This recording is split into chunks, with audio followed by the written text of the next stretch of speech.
Part 5. If you have to say it smoothly. 37. Don't criticize. Criticism is useless. The only thing it does is put a person on the defensive and makes them try to justify themselves. Criticism is dangerous. It hurts the pride of a person and causes resentment. It's proven that we learn more, become better, and more productive when our good behavior is praised and acknowledged than if we get punished and work under pressure. A critical comment just before an important presentation in the likes of, "Pete, this is very important for us. Don't screw it up like last time," can set the person up for failure. While encouragement and praising the strengths of a person like, "John, I admire how you prepare these presentations. Go and knock it out of the park," can seal the deal. The thought that criticism can improve something is old and outdated. Criticism only brings resentment and can demoralize family members, friends, colleagues, and employees. The best thing you can do is to think really hard if your critique is necessary. You know for sure it won't be any good, so the best thing is to take some deep breaths or leave the room.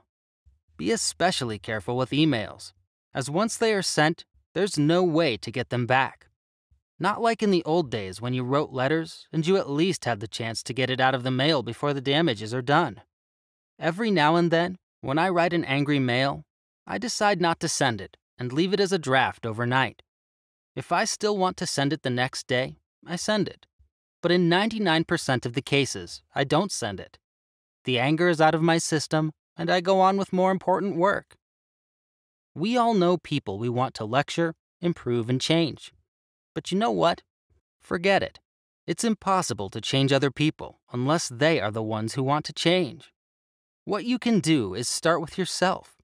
Be the change you want to see in others. Be the role model. Be the example.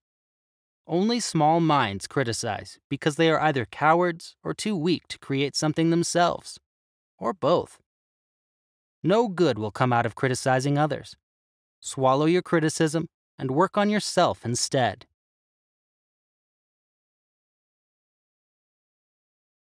38. How to criticize people constructively. We talked about it in the last chapter. The best thing is not to criticize at all. Anyway, every now and then you might have no other choice. It's a very sensitive subject. First, let me ask you a question. Do you like it when people criticize you? Be honest. Okay, I go first. I don't like it at all. And guess what? Most of the people you cross paths with are like you or me. They also don't like being criticized. I know, we can learn from the critics, blah, blah, blah. I prefer learning without being criticized, though. Anyway, we have to look at it, so if we ever get tempted to criticize someone, at least we do it the right way. If you ever criticize people to put them in their place, to tell them off, or to prove that you are better than them, you better stop right now. Then, my friend, you are at the wrong place, because this book is written to make friends, not to get rid of them. And that's what harsh criticism will do. It will only cause resentment and bad vibrations. There are ways to give constructive criticism. Let's leave the word criticism out of it and call it feedback. Feedback is supposed to help people, to correct them, to let them know how other people can perceive what they're doing. Well-intended feedback goes a long way in influencing people. Here are some golden rules. First, if you have to criticize, do it in absolute privacy, behind closed doors.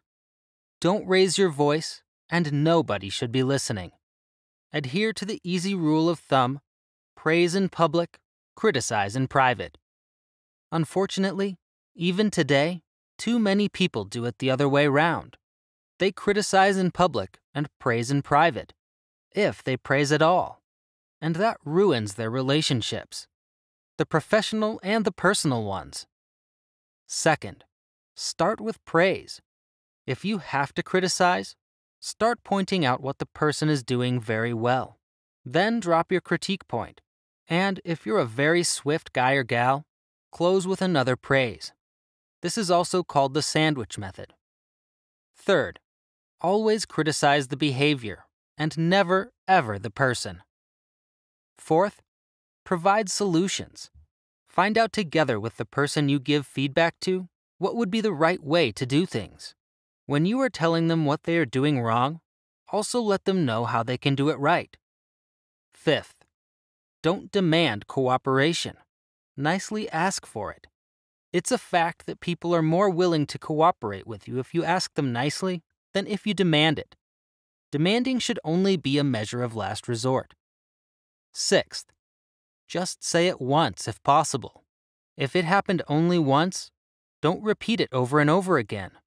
If it happens over and over again, you might have a problem. Seventh, as I said before, finish the feedback session on a friendly note. Point out what the person is doing well and finish with praise. Eighth, watch your body language and tone of voice. In a study, people who received negative feedback with a positive body language, a smile, and a nice tone of voice felt a lot better afterwards than people who received positive feedback with a negative body language and a harsh tone of voice. Can you believe that? So much about the power of body language and the tonality of our voice. I don't want to imagine how I'd feel if someone delivered negative feedback with a negative body language and a negative tone of voice. Don't criticize unless you absolutely have to. If you have to, follow the aforementioned rules.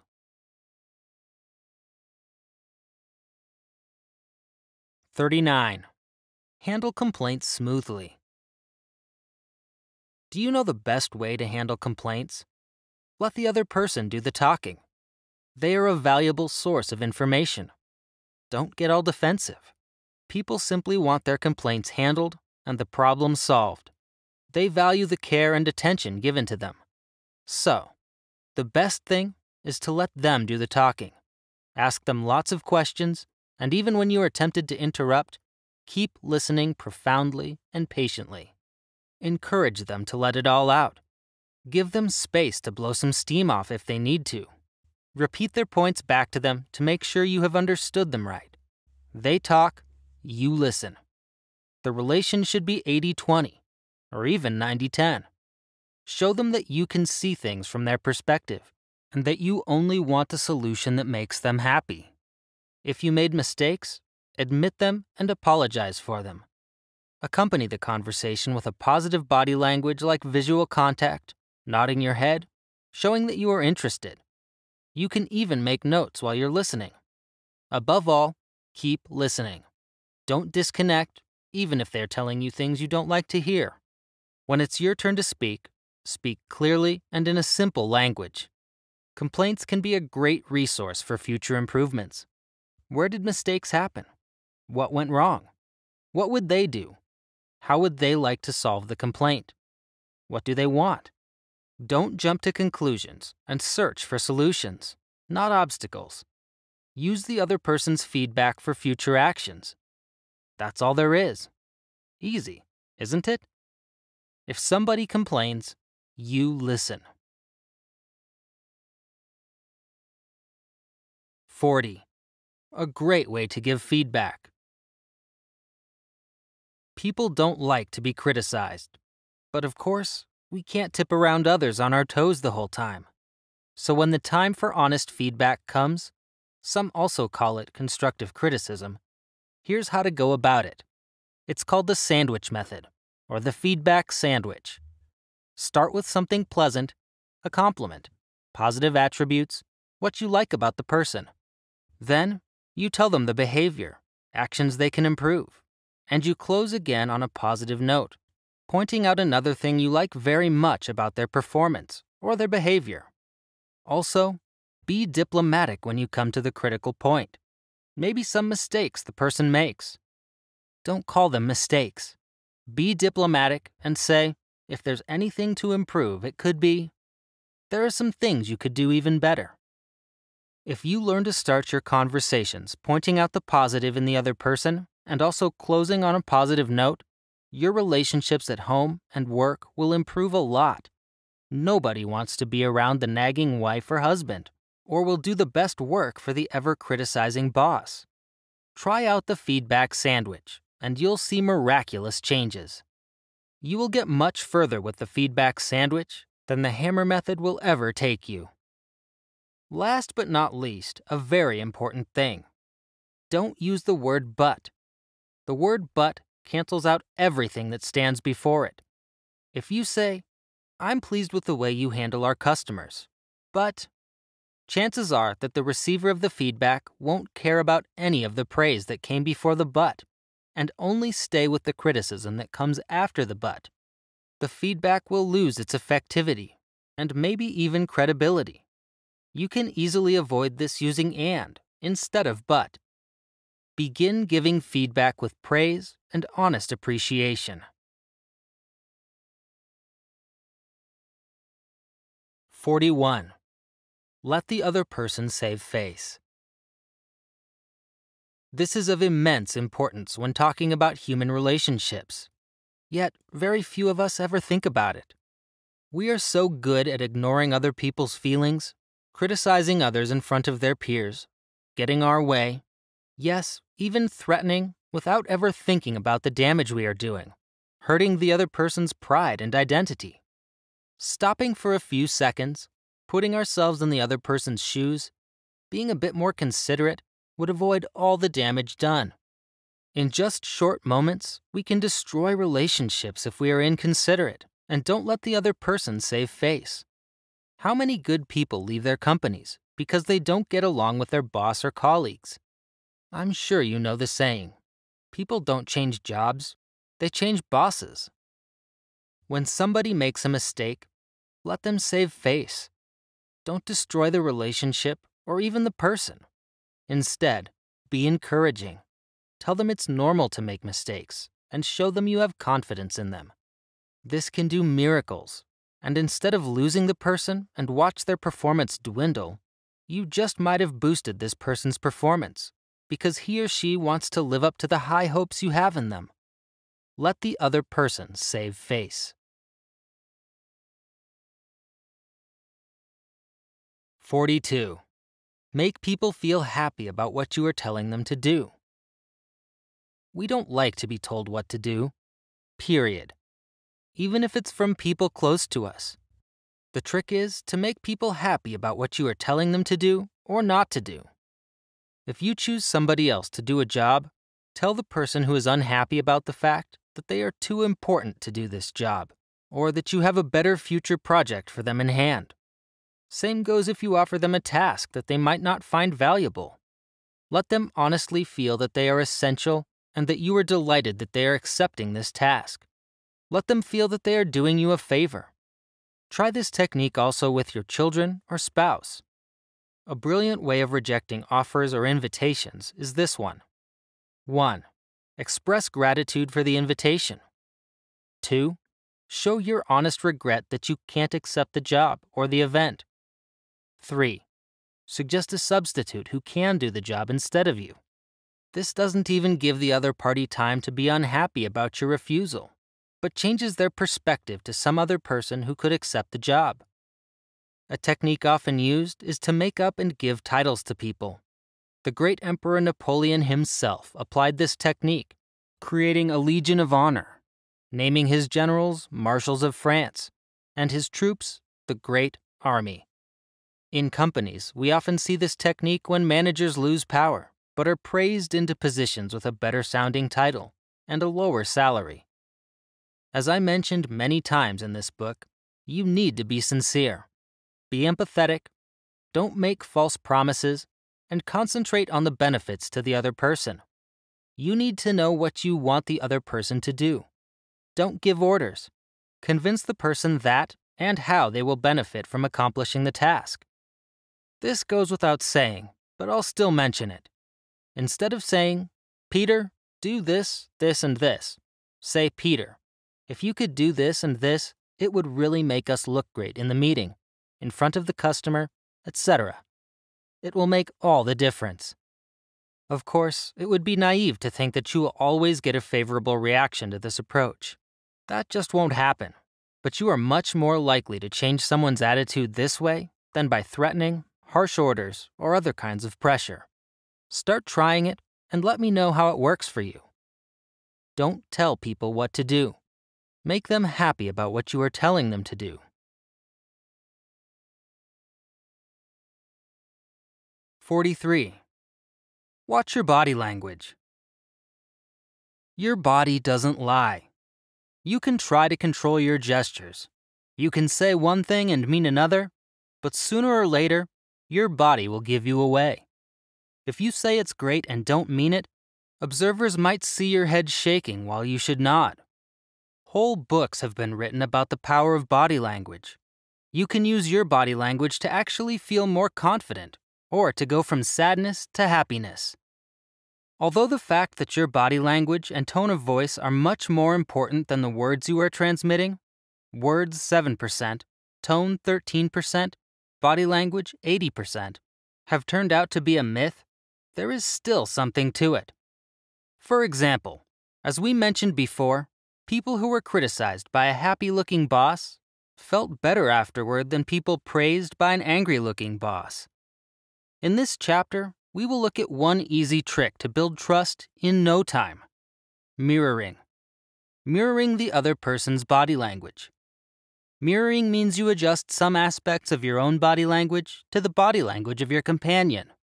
For example, if they lean forward, you lean forward. If they incline their head to the right, you incline your head to the right. You move like the other person moves and mirror their body language. Yep, this works amazingly because you directly communicate with the other person's subconscious mind. You're telling the person, "Look, I'm like you, and I agree with your points of view." When you mirror people, you make them feel comfortable. Just a couple of warnings. Don't exaggerate it. Don't start imitating people right away. And don't use it to manipulate people. You will notice that with people you get along well, like your best friend or your parents, this works automatically. In neuro-linguistic programming and coaching, this is called building rapport. Here are some ways to build rapport. You can mirror the following things: the whole body, part of the body, the upper or lower body, head angles, shoulders, the changes of voice like tone, volume, speed, the way of emphasizing, the language the other person uses, facial expressions, gestures, repetitive phrases, breathing rhythm. Also, you can do exactly the opposite of what the other person does to take the lead, like talking slower when they are excited. Uncross your arms when their arms are crossed. This is also a way to confirm if real rapport is happening. If the other person, after a while, follows your body movements, you have connected. Try this and practice it, and you will see great things happening in your relationships with other people. 44. Recognize the worth of every individual. If you fail to recognize the personal worth of others, you will run into a whole lot of trouble. It's the beginning of the end of all human relationships. Out of it comes divorce, quarrels, or leaving one's work. You know that people don't leave jobs. They leave bad bosses. The most common mistakes that damage relationships are the following: failure to give credit for suggestions, failure to correct unfairness, failure to praise and encourage, criticizing people in front of others, failure to ask employees their opinions, failure to inform employees of their progress, favoritism. Make people feel worthy by thinking that they are important. Yes, it's that easy. If you are convinced that other people are important, your behavior will show it. Remember, people want to feel important. If they think they are important, they feel worthy. You can influence that. You can make people feel worthy by thinking and showing them that they are important.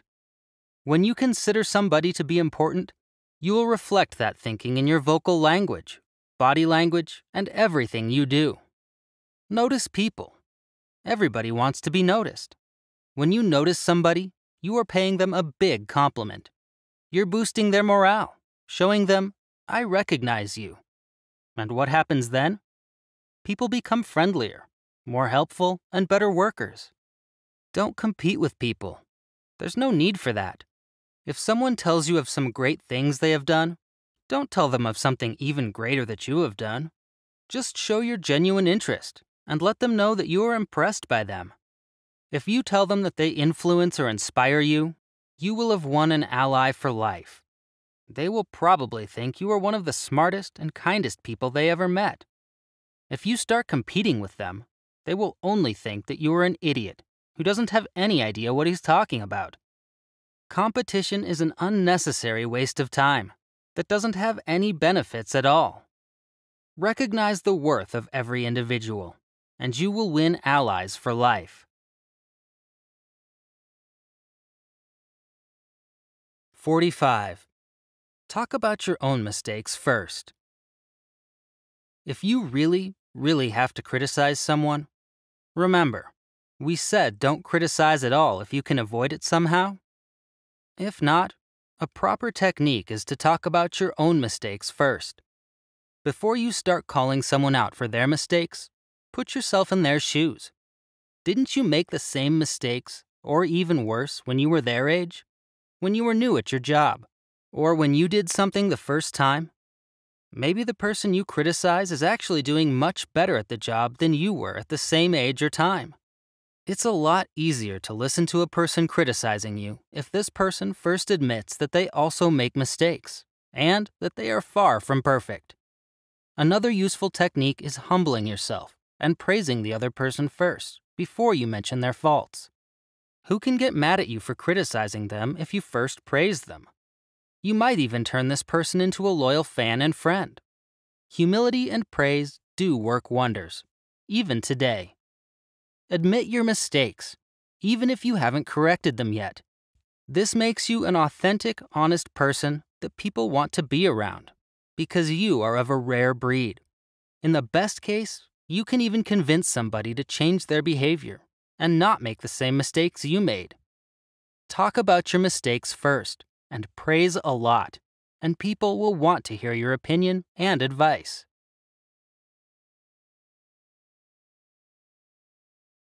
Part 6. Multiply your influence with these habits. 46. Be nice. If you want to make friends, be liked, and influence people, there is a very simple recipe for that. Be nice. Yep, it's that easy. Forget about the old beliefs, like good guys always finish last. Forget your fear that people will cheat you and run you over if you are nice. Yes, it can happen. It's happened to me many times. It doesn't matter. In the end, you win. I'd rather take the risk that other people will take advantage of me every now and then than miss out on all the great people I met because I chose to be a nice guy. You know, in the real world, good guys and girls actually finish first. That doesn't mean that you have to let other people get the better of you. If you notice that people are abusing your goodwill, confront them and ban them from your life. They will be the ones missing out. My friend Manuel is the nicest guy you can imagine. Always helping, always smiling. People like to be around him. He has an immensely powerful network that he uses to help everyone. But when he notices people taking advantage of him, he tells them very clearly that they can now leave his inner circle, and if they do any more bad stuff, he will use the same network to destroy them. In his words, "Mark, I'm the nicest guy to nice people. But, even though I hate it, if somebody is bad to me, I'm worse. If somebody is rude to me, I'm ruder. If somebody disrespects me, I'm even more disrespectful. I've never seen this side of him, and I never will, because I'm nice. Being nice will pay you dividends in the long term. Remember, what goes around comes around. Do everything you can to empower people. See the greatness in them. If you see their greatness, you are actually contributing to that greatness. Your belief in the potential of a person awakens this potential. Every time you meet someone, try and see the greatness that lies in this person. Everybody has something unique they are great at. Ask yourself, What makes them special? What's their gift? As you focus on it, you will discover it. It also makes you more tolerant of not-so-friendly people. You can say, I'm sure that they have great qualities, and today, they only have a bad day. Be nice, but don't let other people fool you. Even nice people say no or enough is enough every now and then. 47. Be positive. Who do you like being around more? An optimist who always has a solution for every problem, or a pessimist who has a problem for every solution? You're reading this book, so I guess you like being more around optimists, right? Well, guess what? So does anybody else, or at least most people. Do you want to be a people magnet? Be positive. Irradiate positive vibrations wherever you go. Smile a lot. See solutions. People will love to be around you. The best is, optimism can be learned. It's not a matter of genes. The only difference between an optimist and a pessimist is how they interpret events. Pessimists interpret events as permanent and personal. What's wrong with me? I'll never learn. Optimists see events as temporary. I wasn't in good shape today. I'm sure I'll do better tomorrow. Nevertheless, I'm one step closer to the goal. Some see failure as a catastrophe and give up. Others see it as an opportunity for growth and success. Nevertheless, there are even more benefits to being an optimist. Optimists are generally more successful. Their biological and psychological immune system is stronger. They even live longer. Please don't take this as an excuse to live an unhealthy lifestyle. If you smoke 40 cigarettes a day, being an optimist might not help a lot. Be an optimist. Lift people's spirit up when they come to you. Not in a false way. We've already learned that false doesn't go very far. Same with optimism. False optimism, sooner or later, leads to disillusion, anger, and hopelessness. Be a realistic optimist who knows that positive thinking alone is not enough. You also have to add optimism, passion, and hard work to the success formula. Be an optimist. Be positive in every interaction. It's free. People will seek your company. 48. Praise and praise a lot. Praise and acknowledgement can go a long way. Recently, some fantastic studies about the power of praise have been published. We always knew it, but now we have the numbers. People who are praised 4 times a quarter tend to stay longer at their jobs and perform a lot better. This can save a company hundreds of thousands of dollars. Many times when we ask people about their best day at work, they will tell us about a day their boss praised them. But it goes even further. Praise can change a person's life. Dale Carnegie writes in his classic, How to Make Friends and Influence People, about how praise altered the future of H.G. Wells, from being suicidal to being one of the great American novelists and one of the fathers of science fiction. Or how Lawrence Tibbett went from singing in a church choir and hardly getting by to becoming a famous opera singer and recording artist. Both of these great artists' stories were changed by a little bit of praise, by some small encouragement. Use the power of praise. Praise the slightest improvements. Inspire everyone you come in contact with to use the hidden talents they possess. You'll inspire the other person to keep improving. When I look back at my life, I find moments where some words of praise have changed my whole future. I'm sure the same thing happened to you. Many times, it is the praise of our parents that keeps us going when others already discarded us. It's said that Enrico Caruso, the most celebrated opera singer of his time, was told that he couldn't sing, while his mother encouraged him and praised his voice. If you start praising people for what they do well, instead of constantly reminding them of their faults, you will see true miracles happening.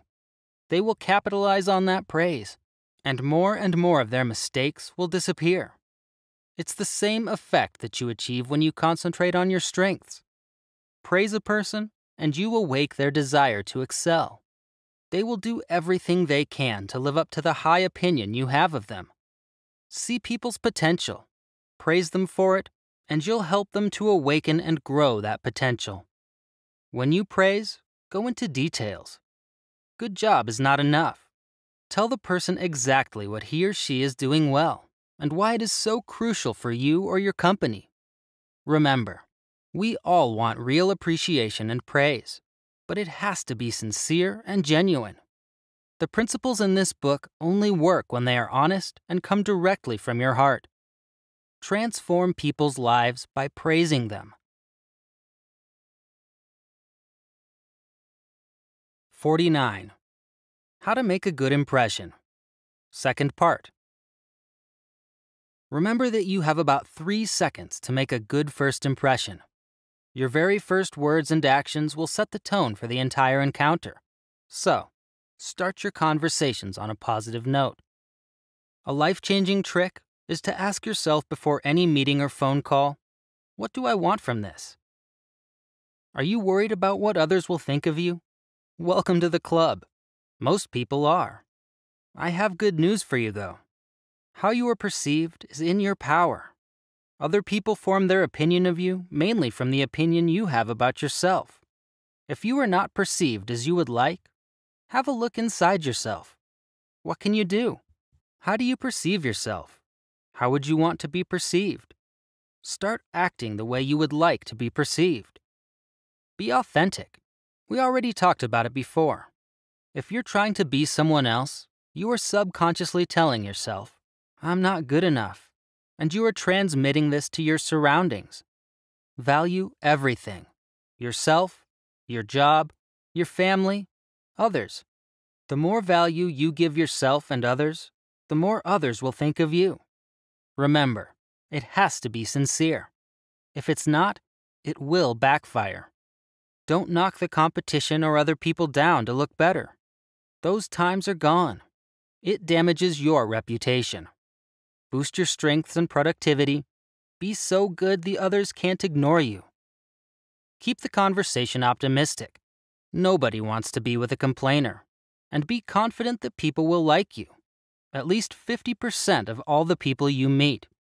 If they don't like you, well then be friendly and professional and think to yourself, they must be from the other 50%. Don't try too hard to make a good impression, but tell everyone around you that they are making a good impression. 50. Help others to like themselves better. Boost their self-esteem. Every human being is something special. The drive of every individual is to defend what lies at their inner core, call it dignity, personality, uniqueness, or even ego, against all enemies. Remember, we are more interested in ourselves than in anything else. Everybody you will ever meet, no matter what they say, wants to feel important and become somebody of importance. Everybody in one way or another seeks the approval of their peers. Only the ones who have learned to like themselves can be generous and friendly to others. Only if you are on good terms with yourself can you be on good terms with others. Once you start to like yourself better, only then can you begin to like others better. Only if you become more and more satisfied with yourself can you become less critical and more tolerant towards others. Self-acceptance and self-approval are the roots of good human relations. People with a high level of self-esteem are easy to get along with. They are balanced, happy, and tolerant, and willing to accept other people's ideas. Because they have taken care of themselves, they are able to take other people's needs into account. They are strong people that have no problem in admitting mistakes. Low self-esteem people, on the other hand, are insecure, arrogant, and mistrusting. Everybody seems to be a threat to them. Behind the loud person, the show-off, the bully, the person that walks into the room like a peacock, many times there is an insecure, low self-esteem person. If you meet this kind of people, be nice. Yes, you read right. Be nice. The rudest people sometimes need understanding the most. Arrogant behavior is many times a cry for help. Hello, I want to feel important. Please notice me. Many times, These people need to beat people down so that they can increase their feeling of importance. On the other hand, they are afraid that you can see right through them, so they attack first. Be nice. Give them real compliments and genuine praise, and most of the times, you will see a marvelous transformation. Look for their strengths, their good points, things you can sincerely praise. You can get along easier with anyone if you feed their ego. Make it a habit to see the good in people, to give them sincere compliments, and watch how much better your relations with others become.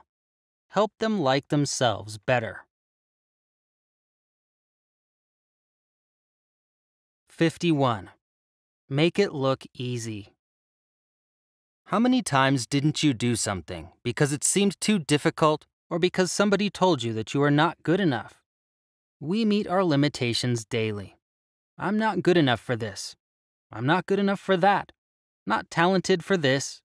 Too clumsy for that. When this happens, we either don't try it at all, or we give up after a short time. We think that Michael Jordan has been born a genius on the basketball court, and nobody tells us that he worked countless hours on the courts. We think that Michael Phelps has been born a 23 times gold medalist at the Olympics, and nobody tells us he even trained 12 hours on weekends because he figured like this, he will train 624 hours more per year than his competitors. We forgot that practice and repetition achieve mastery, and that work and consistency beats talent every time. When we want to learn something new, we need to be reminded of these facts. We need teachers and leaders that have patience and make things look easy. If you tell your kids, your spouse, or your employees that they are too stupid to do a certain thing, not talented enough, that they are doing it all wrong, then you killed all their aspirations right there in the beginning, if they are unfortunate enough to believe you. On the other hand, if you use encouragement, make it seem easy, tell them that nobody is born a master at his craft, and that with patience and consistency they can hone their skill and the outcome will look quite different. Give the people around you confidence and inspire them with your belief and faith in them, and see miracles happen. It's the Pygmalion effect all over again. Make it look easy and see people thrive.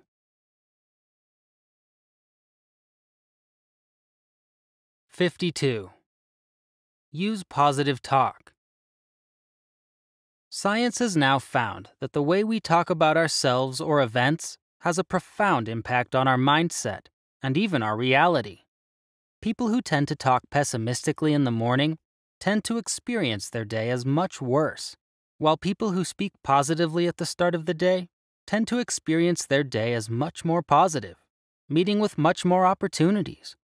It's not rocket science. We've all experienced it. Let's face it, it's much more fun to be around people who have a positive outlook than people who are pessimistic and continually whining about their personal problems. Of course, we have to have an open ear to the problems of our friends and colleagues. I'm talking about those people who continually use us as their human trash can. Unfortunately, emotions and words are also contagious, and if we spend too much time with these people, they might drag us down into their dark world. If you have problems, talk to a counselor, pastor, or trusted friend. Don't go public. Describing your sufferings in public doesn't make you an attractive person. In contrary, it makes you quite boring and unattractive. Think of your friends who are publicly whining on social media. Do you find that attractive or pitiful? If you are still tempted to air your troubles publicly anyways, do have Lou Holtz's words in mind. Never tell your problems to anyone. 20% don't care, and the other 80% are glad you have them. And while we are at it, also eliminate teasing and sarcasm from your conversation, above all in public. These are not cute ways of showing affection or how smart you are.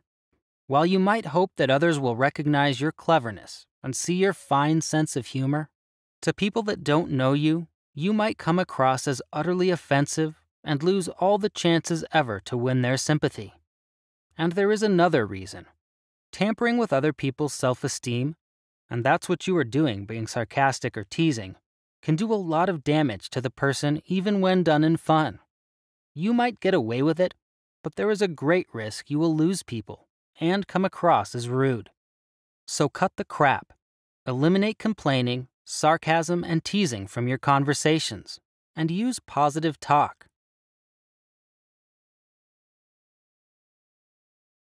'53. Be friendly. The best way to get something from people is by being friendly. This is so basic I shouldn't even have to write about it. But I can see every day that people just seem to have forgotten it. It seems that many of us live as if they were alone in the world. If you are angry or rude and just unload your resentment, this might be good for you. But for the other person? Will it make it easier for them to agree with you or to help you? I don't think so. If you need something from someone, the best way to get it is to remain friendly, even if it's difficult sometimes. Friendliness usually causes friendliness in return. Showing your anger, in most cases, will not get you what you want. Being kind and friendly will make people change their minds or help you more often than being angry and starting shouting matches. Try it. It works. Dr. Joseph Murphy, in one of his books, recommends, "Become friendlier the ruder they get, and you will win them over."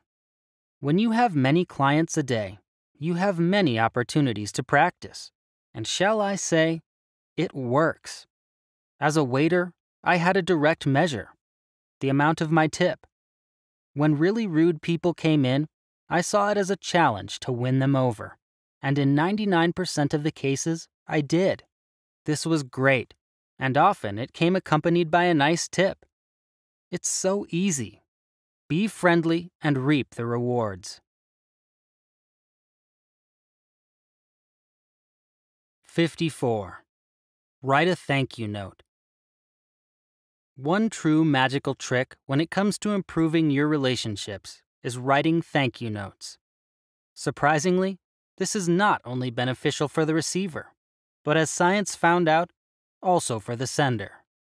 If you want to take it a step further, write not only notes, but entire thank you letters.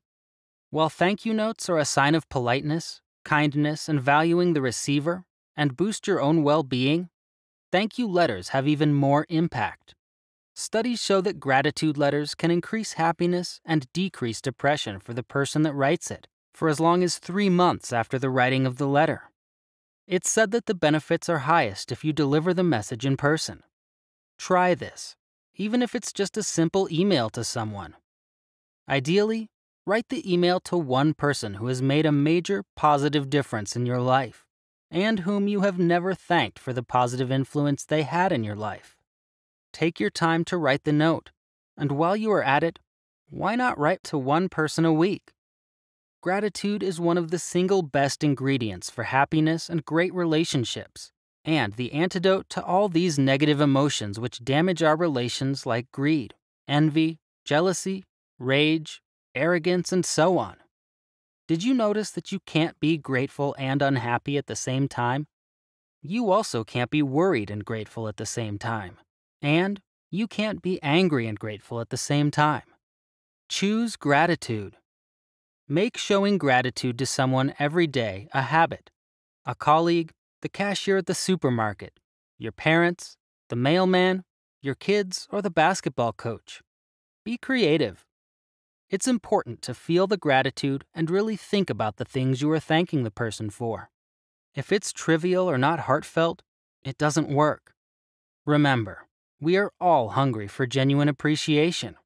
Show other people that they matter in your life and in the world.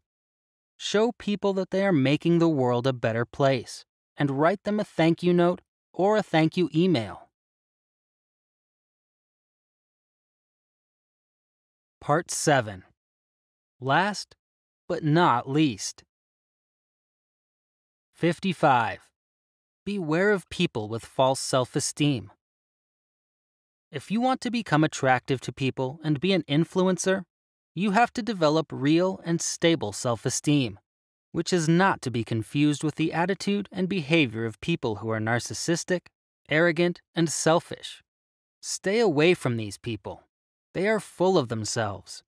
They are displaying pseudo-self-esteem or false self-esteem and clearly demonstrate a lack of real self-esteem.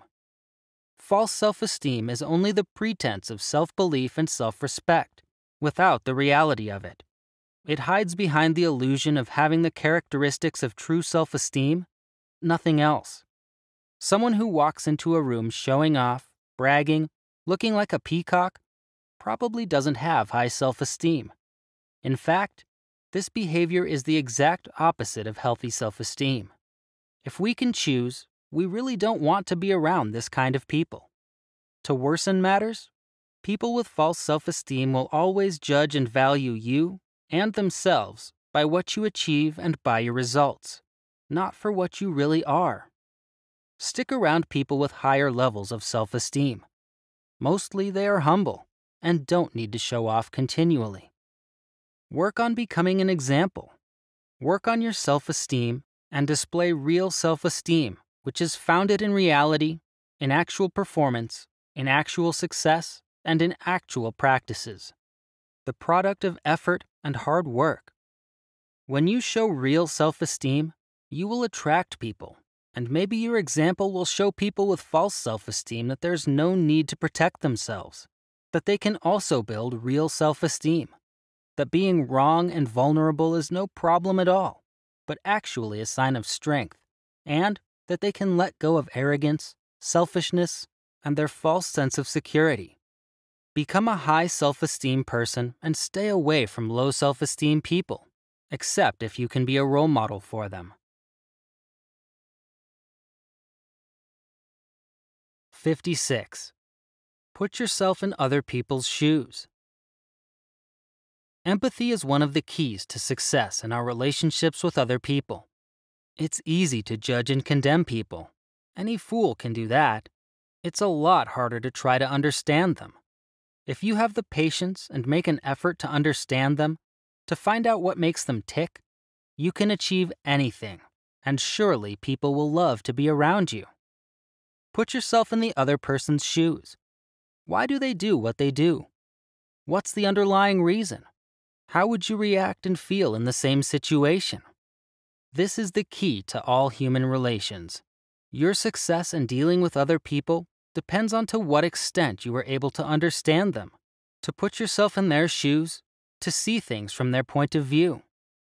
When you start considering other people's feelings, ideas, and standpoints to be as important as your own, the reactions will be very positive.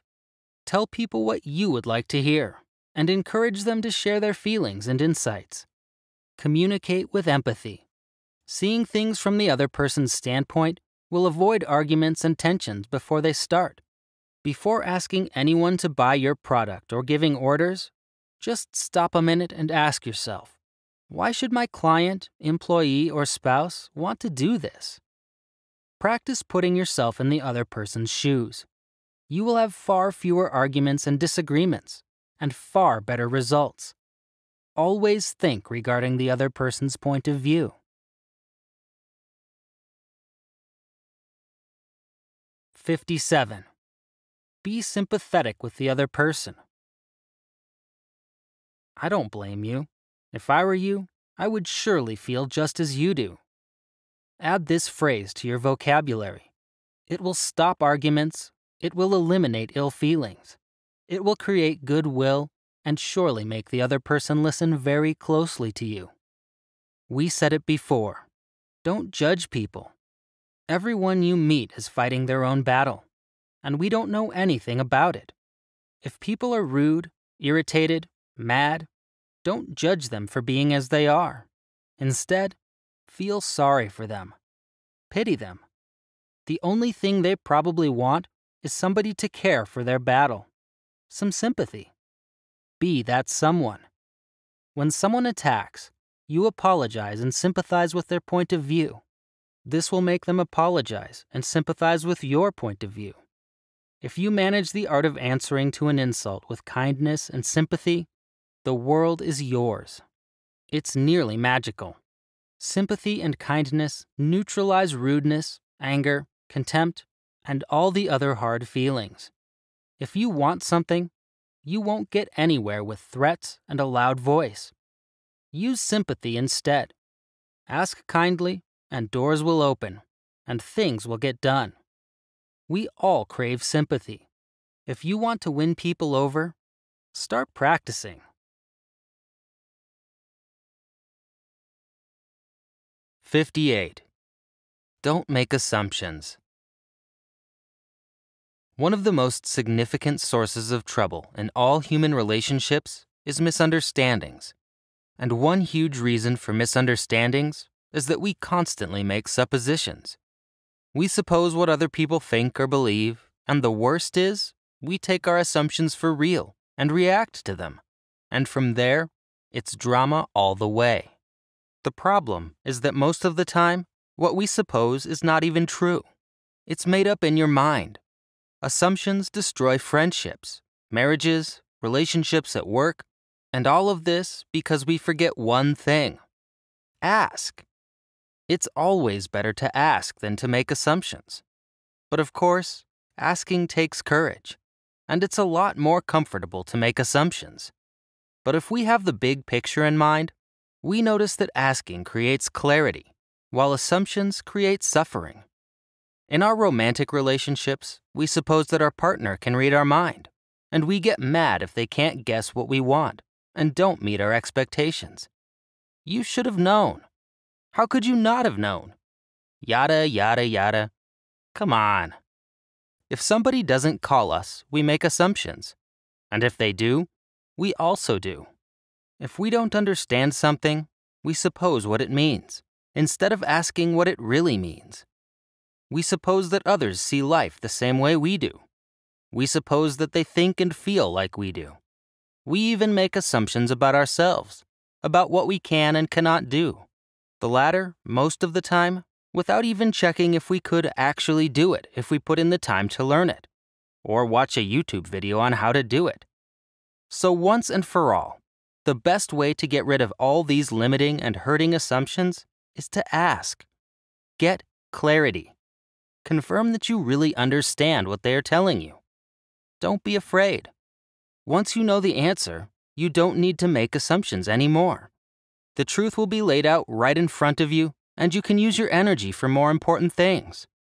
When you stop making assumptions and start asking questions, your communication will reach a new level of clarity. Free from mind movies, imagined worst-case scenarios, and judgment. Even better, once your communication is clear, all your relationships will change dramatically. Some for the better, some for the worse. Let the latter ones go. Stop making assumptions and start asking questions. It will change everything. 59. Don't take anything personally. This is a tough one to write for me. I struggled a long time with taking everything personally, and I still do every now and then. Do yourself one favor, and don't take anything that happens around you personally. Even if somebody calls you an idiot, it's not you, it's them. Really. Most of the time, it has nothing to do with you. It's the projection of their own problems onto you. Except if everybody you meet calls you an idiot. In that case, do some thinking and self-reflection. If you take everything personal, you will suffer a lot and be an easy victim for manipulators and people who want to hurt you. Yep, they're out there. You'll get offended easily and will be defensive all the time. Whatever people say to you, the good or the bad, is none of your business. Only you have to know who you are. Get over the need to be right. Remember what you want, to be right or to be in peace. Be smart. Choose peace.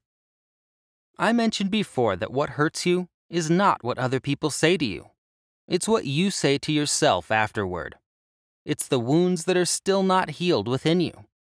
If you know that you are not an idiot, me saying you are an idiot will not affect you. Same as it doesn't affect you if I say you have blue hair, when you clearly don't. When I take things personally and get hurt, I pause and reflect. Why is this affecting me? Do I, deep inside myself, maybe think that what I'm reacting to is true? You can only be affected by somebody calling you an idiot, a bad writer, a bad spouse, if somewhere deep inside you, you think you are. So whatever people say, think, or do, don't take it personally. Don't even make your own opinion about yourself too personal. And always remember what Dr. Dwayne Dyer once said. How people treat you is their karma. How you react to it is yours. Save yourself some suffering and don't take anything personally. 60. Stop spending time with the wrong people. We are talking a lot about getting along with people, being friendly, showing empathy in this book. But sometimes the best techniques are just not good enough. As I said in the beginning, this book is not about becoming a people pleaser. It's about honest, good relationships. The truth is, you can't get along well with everybody you meet, and sometimes it just doesn't click. You might be trying to apply what you learned in this book and still just don't get through to people. Wayne Dyer once said to accept that 50% of the people you meet in your life won't like you, no matter what you do, no matter how nice you are, no matter how good you are. So, if you meet somebody that just doesn't like you, think to yourself, well, I guess this is just one from the other 50%, and move on. And even more important, don't try to change yourself so that they like you or spend time with you. It's useless. Stay authentic. Sometimes you even have to answer to rude, arrogant, and bullying type of people right back in the way they come on to you. Trying to get along with people doesn't mean that you can't set boundaries or that you have to let people walk all over you. It's totally okay and even necessary to set boundaries that others can't overstep. If you want to improve anything in life, your self-esteem, success, happiness, you need to watch very, very closely who you spend your time with. Stay away from toxic people and instead, choose the positivity of people that support your life. Choose to be around people who help you with your strengths. Stay away from people who belittle you, and by God, let go of relationships that constantly hurt you. Spend your time with people that help you to motivate yourself, gain courage, and help you take the right actions. Stay away from those who drain your energy, disrespect you, and drag you down. If you are around them for too long, they can convert you into a negative and cynical person over time. Jim Rohn once said that you are the average of the 5 persons you spend the most time with, and science has proven it over and over again since then. Attitudes and emotions are highly contagious. So once again, spend your time with people who motivate you, believe in you, and bring out the best in you. Be around people who empower you. Life is too short to spend time with people who don't treat you with love and respect. Let them go and make new friends. 61. Get rid of perfectionism. If you are the type of person that needs other people to be perfect in relationships, you are doomed to encounter unhappiness in your relationships because nobody can ever live up to your high standards. Perfectionism is the enemy of good relations because very often, perfectionists are extremely sensitive to criticism and always on the defensive. It gets even worse when we expect perfectionism from our spouse, partners, or friends. If you expect other people to be perfect, you will inevitably get disappointed, which leads to frustrations and, in the worst case, to lack of acceptance of the spouse, friend, or partner. Perfectionism also harms our relationships indirectly because it hurts our self-esteem, and our lack of self-esteem then hurts our relationships. The constant feeling of failure and the lack of self-acceptance that many perfectionists experience drains their self-esteem, and at the same time, make it impossible to develop healthy self-esteem. Perfectionists are also less likely to try, and less likely to put themselves on the line, which are 2 of the main ingredients to happiness and healthy relationships. They also experience a lot of anxiety and stress in their relationships because there's a constant fear of failure. Instead of being a perfectionist in your relationships, become a person committed to excellence. Accept that perfection does not exist. It's enough to always give your best. Sometimes it gets you close to perfect. Many times it doesn't. No problem. If you can really own this truth, you might have to practice a lot. You will experience far less anxiety and frustration and far better relationships. You will go from only experiencing, at best, a temporary relief to enjoying the journey of your life with its ups and downs and imperfections and much higher levels of happiness in life in general and in your relationships. Try it. It works. Get rid of perfectionism and enjoy lasting satisfaction in your relationships. 62. Solve your problems right away. Did you ever notice that some people spend more time and energy avoiding and dancing around their problems, blaming others for them, than in trying to solve them? Did you notice that it's not a lot of fun to be around people who always have problems? And even worse, just talk about those and don't make the slightest attempt to solve them? Well, I have something better for you. To make sure you don't become one of these people, solve your problems right away. Face them right now. Start working on solutions now. Dancing around them or running away from them makes no sense because they will come after you. They will pursue you. If you don't solve them, they will repeat themselves over and over again until you learn something and are ready to move on. Or even worse, if you don't solve them, they will become even bigger and one day blow up right in your face. If we don't solve our problems, life usually finds its way, and it's usually worse than dealing with it in the first place. Think accident, illness, lawsuit, etc. Did you ever notice that you may continue to encounter the same set of problems until you stop and solve the recurring problems? For example, in multiple romantic relationships.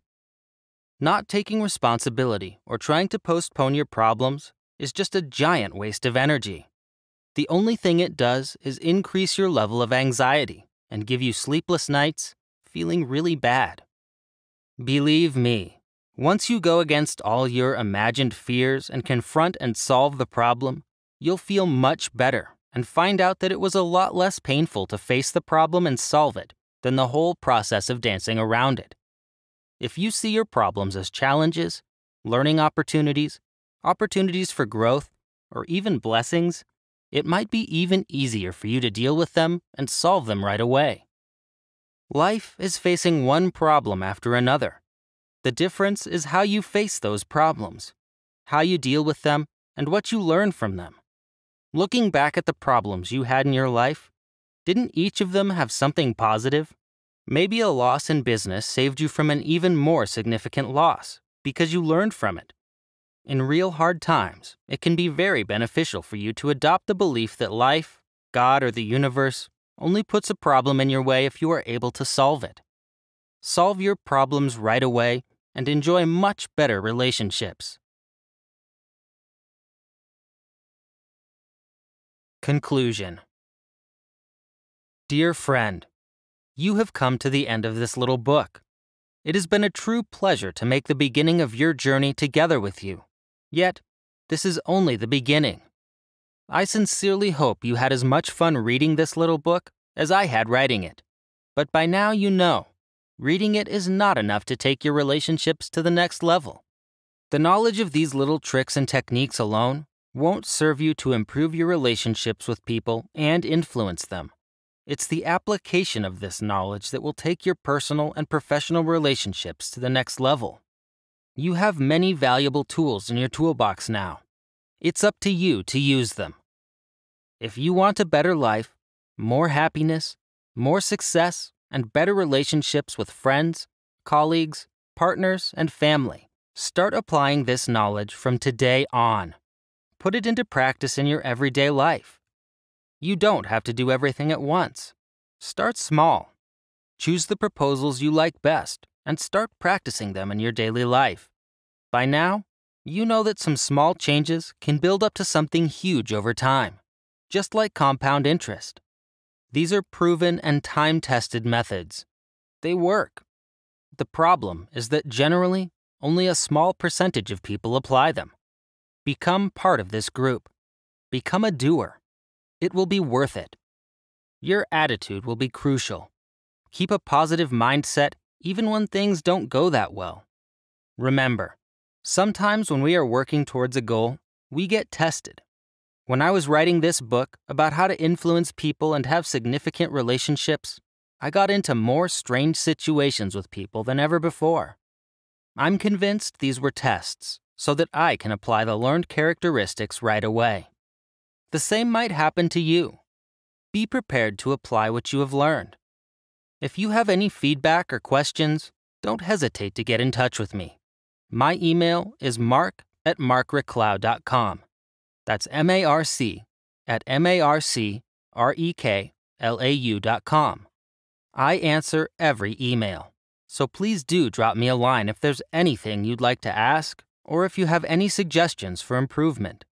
I wish you all the success in the world with people. Go and take your life to the next level. All the best, Mark. About the author.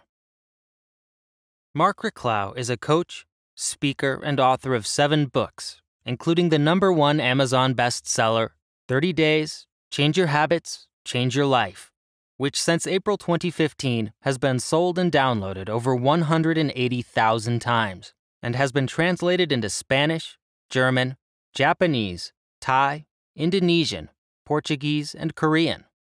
He wrote the book in 2014 after being fired from his job and literally went from jobless to bestseller, which is actually the title of his second book. The Spanish version of his latest book, Destination Happiness, has been published by Spain's #1 publisher, Planeta, in January 2018. Mark's mission is to empower people to create the life they want and to give them the resources and tools to make it happen. His message is simple. Many people want to change things in their lives, but few are willing to do a simple set of exercises constantly over a period of time. You can plan and create success and happiness in your life by installing habits that support you on the way to your goals. If you want to work with Mark directly, contact him on his homepage, www.markreklau.com. That's markreklau.com, where you can also find more information about him. You can connect with him on Twitter @markreklau, Facebook, or on his website, www.goodhabitsacademy.com.